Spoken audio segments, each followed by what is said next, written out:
like pictures thrown on a screen. It was silent.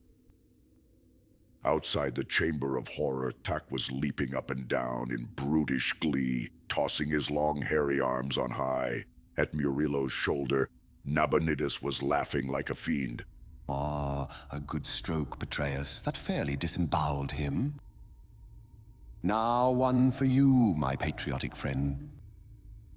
So, they are all down, and the living tear the flesh of the dead with their slavering teeth.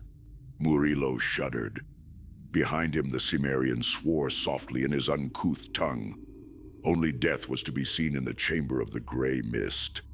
Torn, gashed, and mangled, the conspirators lay in a red heap, gaping mouths and blood-dabbled faces staring blankly upward through the slowly swirling eddies of gray. Thak, stooping like a giant gnome, approached the wall where the rope hung and gave it a peculiar sidewise pull. He is opening the farther door, said Nabonidus. By Mitra, he is more of a human than even I had guessed. See, the mist swirls out of the chamber and is dissipated. He waits to be safe. Now he raises the other panel. He is cautious. He knows the doom of the Grey Lotus, which brings madness and death. By Mitra. Murillo jerked about at the electric quality of the exclamation. Our one chance, exclaimed Nabonidus. If he leaves the chamber above for a few minutes, we will risk a dash up those stairs. Suddenly tense, they watched the monster waddle through the doorway and vanish. With the lifting of the glass panel, the curtains had fallen again, hiding the chamber of death. We must chance it, gasped Nabonidus, and Murillo saw perspiration break out on his face. Perhaps he will be disposing of the bodies, as he has seen me do. Quick, follow me up those stairs. He ran toward the steps and up them with an agility that amazed Murillo. The young nobleman and the barbarian were close at his heels, and they heard his gusty sigh of relief as he threw open the door at the top of the stairs. They burst into the broad chamber they had seen mirrored below. Thak was nowhere to be seen. He's in that chamber with the corpses, exclaimed Murillo. Why not trap him there as he trapped them? No, no, gasped Nabonidus, an unaccustomed pallor tinging his features. We do not know that he is in there. He might emerge before we could reach the trap rope anyway. Follow me into the corridor. I must reach my chamber and obtain weapons which will destroy him. This corridor is the only one opening from this chamber which is not set with a trap of some kind. They followed him swiftly through a curtained doorway opposite the door of the death chamber and came into a corridor, into which various chambers opened. With fumbling haste, Nabonidus began to try the doors on each side. They were locked, as was the door at the other end of the corridor. My God. The Red Priest leaned against the wall, his skin ashen. The doors are locked, and Thak took my keys from me. We are trapped after all. Murillo stared appalled to see the man in such a state of nerves, and Nabonidus pulled himself together with an effort. The beast has me in a panic, he said. Oh, if you had seen him tear men as I have seen. Oh, well, Mitra aid us, but we must fight him now with what the gods have given us. Come. He led them back to the curtained doorway and peered into the great chamber in time to see Thak emerge from the opposite doorway. It was apparent that the beast man had suspected something. His small, close-set ears twitched. He glared angrily about him and, approaching the nearest doorway, tore aside the curtains to look behind them. Nabonidus drew back, shaking like a leaf. He gripped Conan's shoulder. Man, do you dare pit your knife against his fangs? The Cimmerian's eyes blazed in answer. Quick, the Red Priest whispered, thrusting him behind the curtains close against the wall. As he will find us soon enough, we will draw him to us. As he rushes past you, sink your blade in his back if you can. You, Murillo, show yourself to him and then flee up the corridor. Mitra knows. We have no chance with him in hand-to-hand combat.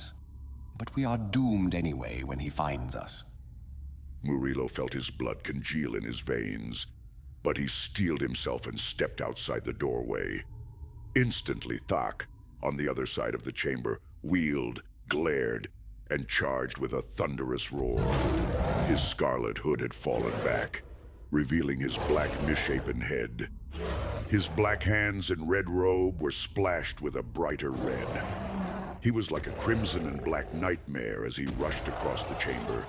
Fangs bared, his bowed legs hurtling his enormous body along at a terrifying gait.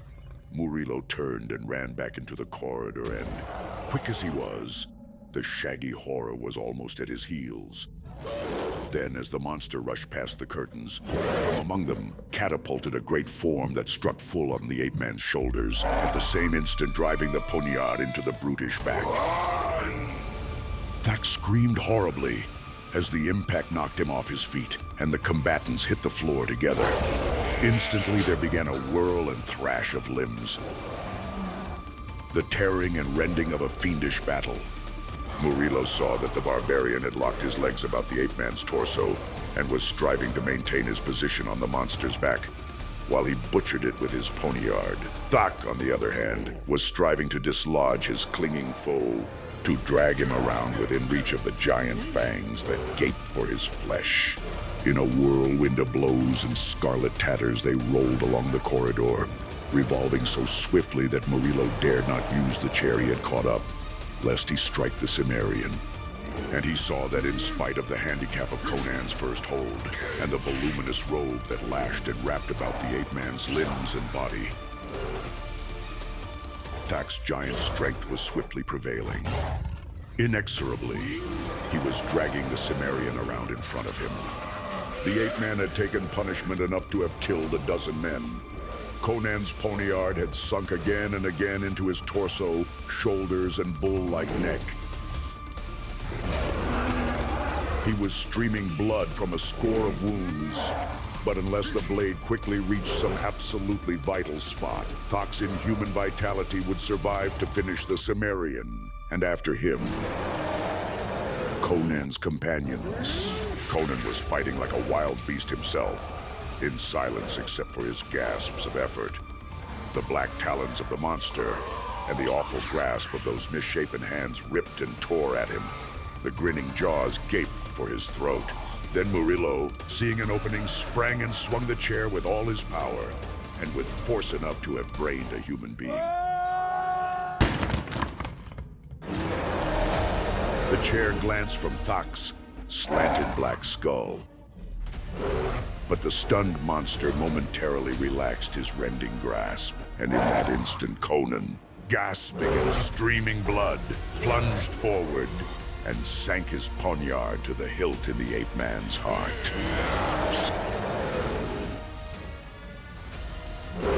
With a convulsive shudder, the beast-man started from the floor.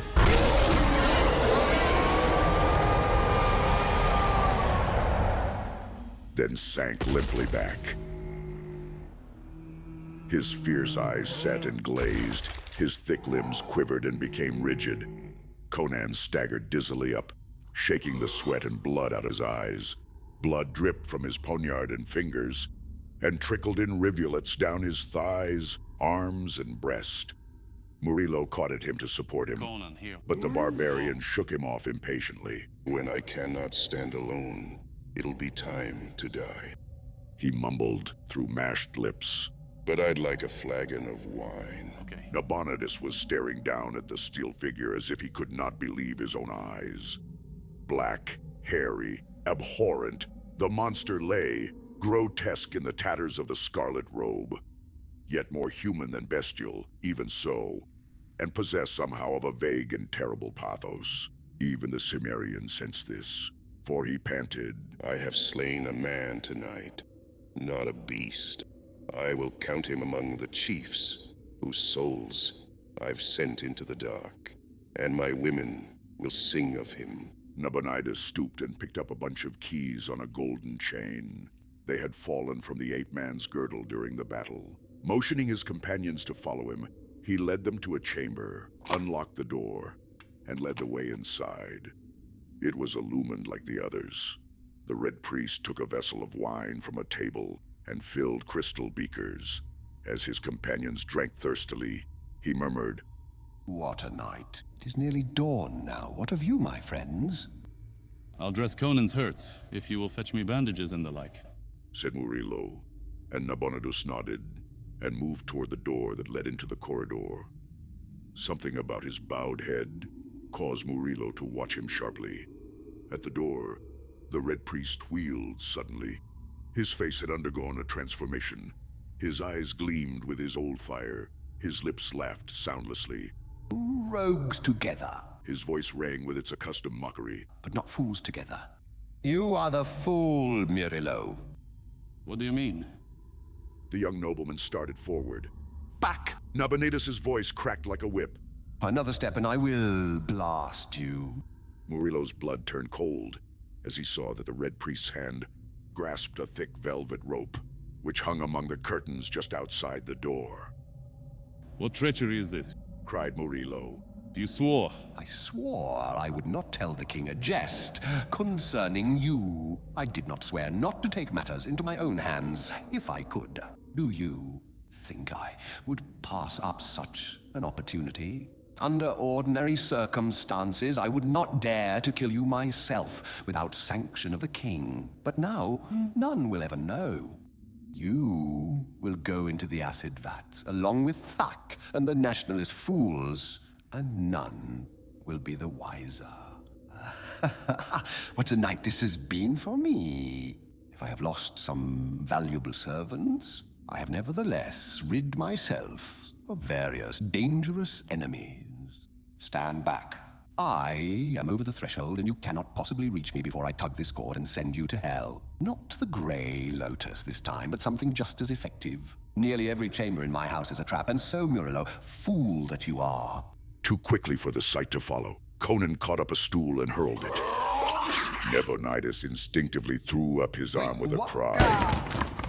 But not in time. The missile crunched against his head, and the Red Priest swayed and fell face down in a slowly widening pool of dark crimson. His blood was red after all. Grunted Conan. Murillo raked back his sweat-plastered hair with a shaky hand as he leaned against the table, weak from the reaction of relief. It is dawn. He said, Let us get out of here, before we fall afoul of some other doom. If we can climb the outer wall without being seen, we shall not be connected with this night's work. Let the police write their own explanation. He glanced at the body of the Red Priest, where it lay etched in crimson, and shrugged his shoulders. He was the fool after all. Had he not paused to taunt us, he could have trapped us easily. Well, Said the Cimmerian tranquilly. he's traveled the road. All rogues must walk at last. I'd like to loot the house, but I suppose we'd best go.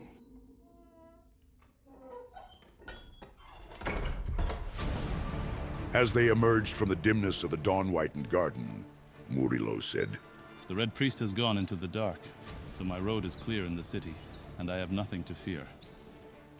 But what of you? And there is still the matter of that priest in the maze, and I'm tired of this city anyway. grinned the Cimmerian. You mentioned a horse waiting at the rat's den. I'm curious to see how fast that horse can carry me into another kingdom. There's many a highway I want to travel before I walk the road. Nabonidus walked this night.